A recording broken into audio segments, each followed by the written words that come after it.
up-and-coming comic, which is in the biz is just last. Please put your hands together. He comes all the way from Tennessee. Please put your hands together for Luke LaGraff.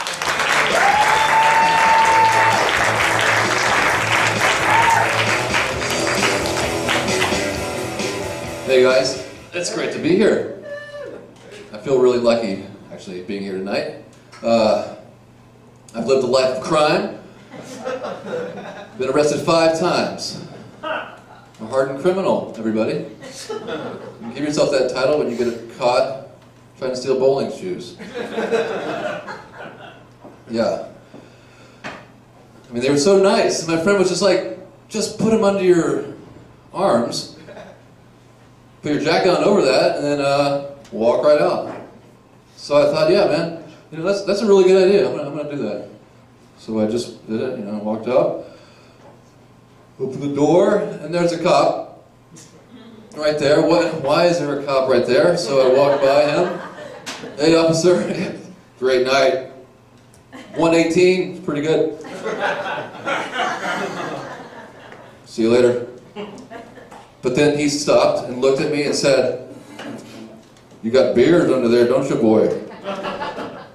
And I was like, "No, I don't." And then I thought, I should say yes, because I don't have beers. And I turned to him and I said, "You're right, officer. I have beers under my jacket, and that's illegal. No beers outside." So I turned, and he said, "Throw them away in that garbage can." So I walked over to the garbage can, and just opened my jacket and let the beers fall into the trash can. But they were bowling shoes. And then he walked over and saw them, and then threw me in the car.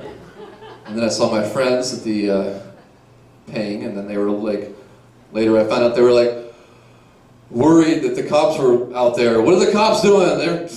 They're out there, they're gonna catch us. And then realized that it was just me out there. So that didn't work out too well.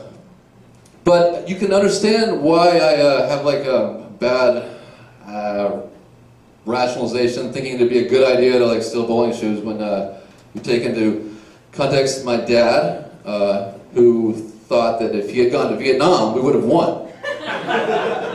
It's true.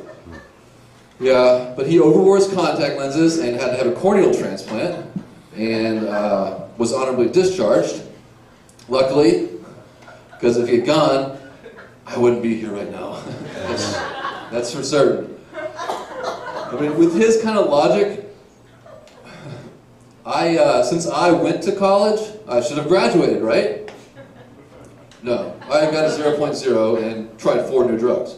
It's kind of like Vietnam, sort of. But every time I did get into trouble, I didn't get arrested, believe it or not. So one night I was at a bar, having a couple of drinks, and I ran into a friend of mine, and she was like, "Oh, you got to meet Susan." And I said, "Hi, Susan. It's great to meet you." And literally, within 10, 15 minutes, she says to me, "Hey, Luke, do you want to have sex tonight?" And I said, "Tonight? Let's have sex right now." I don't know if you noticed, but I'm a man. She said, "I like your answer, but we don't want to get arrested." So we left. We went to her place. Great night. You know, just glorious, superfluous lovemaking. Wake up the next day. I leave. I should have been thinking more, but I didn't. A couple of days passed, and I thought, you know, I should call Susan. That was a great night. Why don't I do that? But I didn't ask for her number.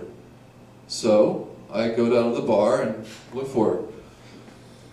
I had a couple drinks, didn't see her. Man, what should I do? What would a redneck drunken Romeo do? Yeah, he would go to her house. So I go to her house. I knock on the door. "Susan, Susan, I'm here. Come in." No answer. So I'm like, oh, I guess I'll just sit here and wait. So I waited like 10, 15 minutes, you know? She wasn't there. But then I noticed there's a, she's got a window on the second floor of her house. It's just like kind of open. I was like, oh yeah, let's just go on in there and just chill. Yeah, that's a good idea.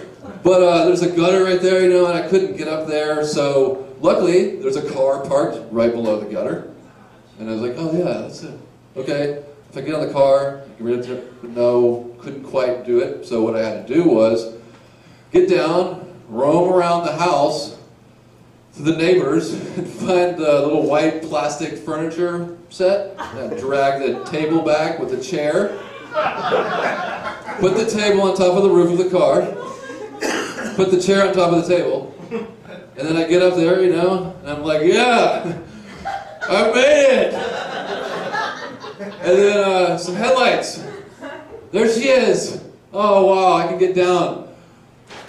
She yells, who the fuck is that? It's Luke, babe. She goes, looks like you're trying to make a rapist training video. I said, no, I just want to make superfluous love, babe. I'm here. And she said, I don't want to ever see you again. What do you think was going to happen?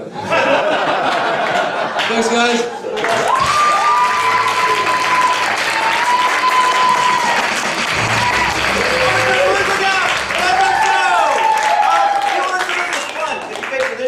It's good for the whole night, so you can see what show's on after this. The Grind. Okay, and The Grind. It's the show starring the owners, the namesake of this theater, Mr. Problem.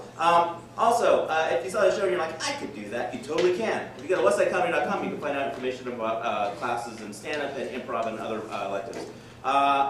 Your comments that you saw tonight, they're not getting paid. So, what better way to tell them that they did a great job than buying drinks? Yeah! So one more time, round of applause for all the comments that you saw tonight. Cheryl Luder!